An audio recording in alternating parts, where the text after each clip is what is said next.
So, after Isaac dug the well of Rehoboth, which actually means Rumi, and he gave all glory to God, that God gave him peace finally. So after having established a place of good pasture, let's continue in Genesis chapter 26 with Isaac's story. And he went up from there to Beersheba. And the Lord appeared unto him the same night, and said, I am the God of Abraham, thy father. Fear not, for I am with thee, and will bless thee, and multiply thy seed for my servant Abraham's sake. And he built an altar there, and called upon the name of the Lord, and pitched his tent there. And there Isaac's servants dug a well.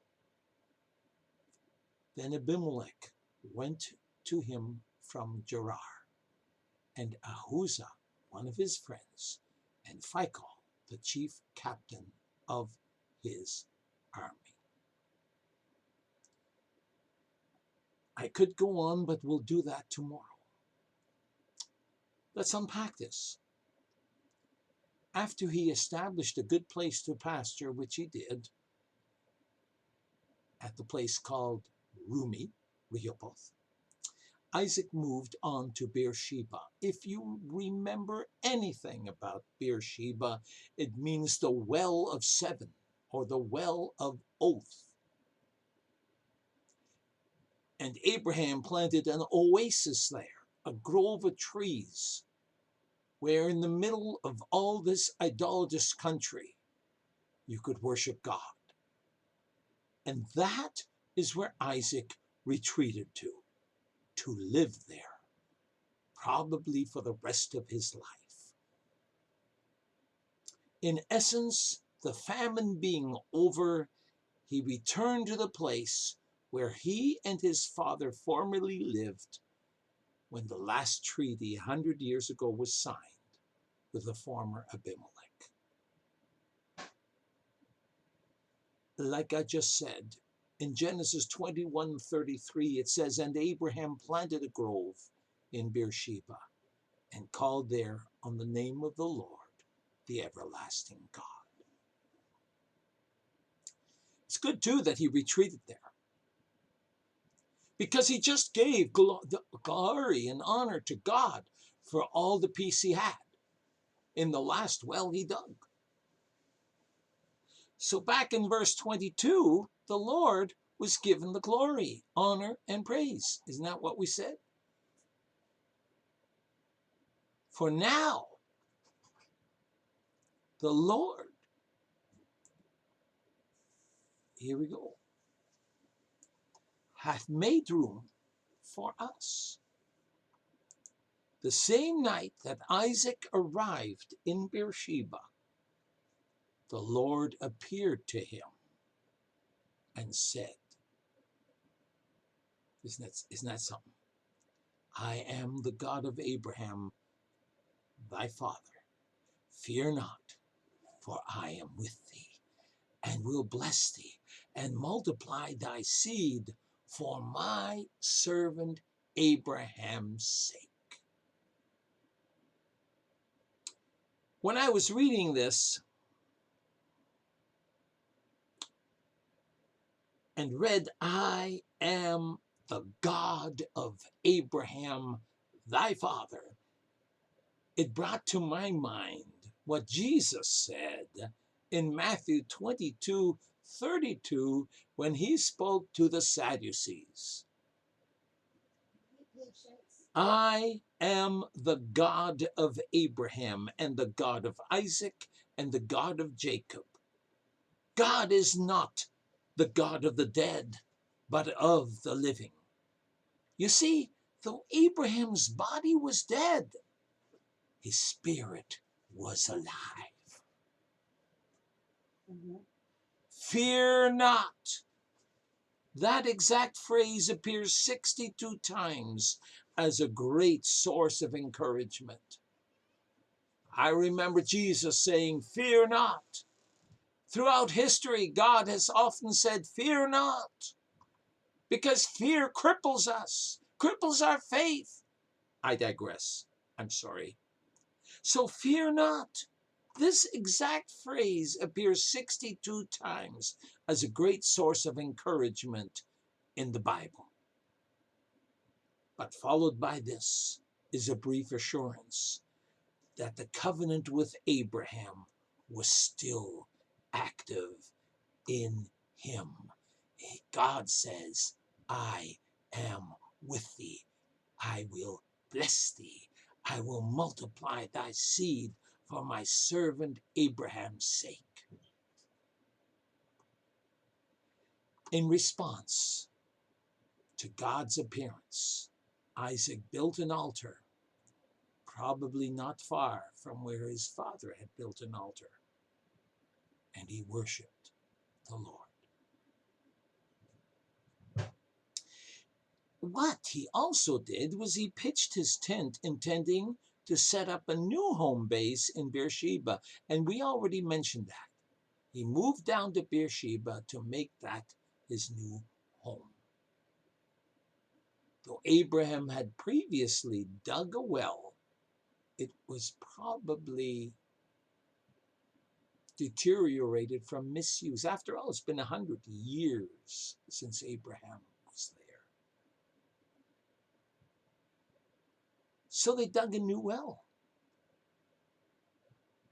While all this was going on, suddenly Abimelech came to him from Gerar with a company of men.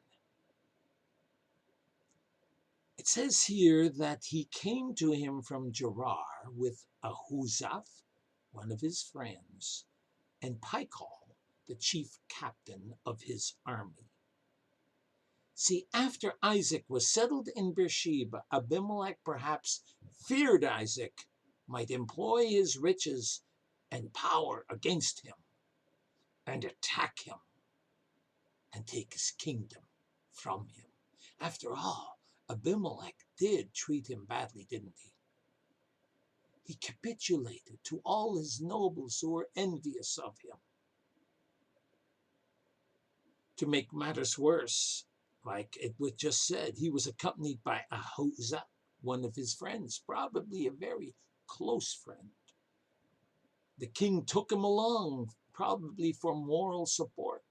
Uh-oh, we're going to have to face that great Isaac. Oh, remember how great his dad was? Uh-oh. And Phicol, the chief captain of the army, his general. Back in Genesis 21:22, as was already mentioned, Abraham also met an Abimelech 100 years before, and another Phicol. So it's quite probable that as this Abimelech might be the son or grandson, so this Phicol might be the son of him that lived then and succeeded his father as the captain of the army.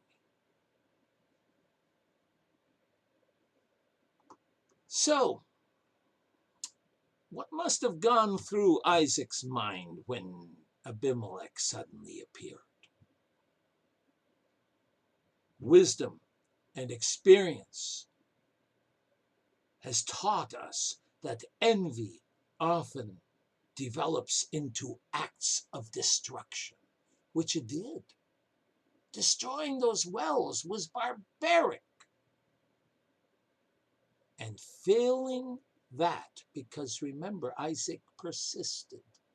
He dug well after well until finally the Philistines did not attack him. So, and failing, chasing him away from these acts of violence and destruction, envy often causes extreme paranoia to set in. that, my friends, is what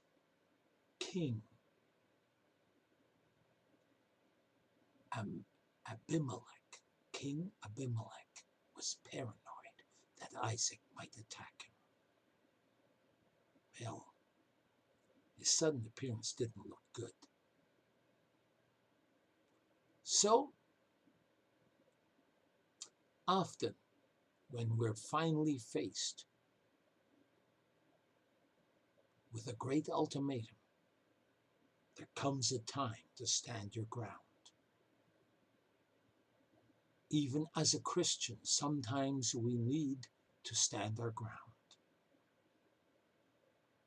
And you realize, for Isaac, this was definitely it.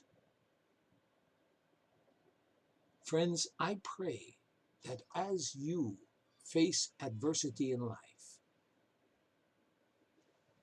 that God will give you the discernment as to when to pick your fights.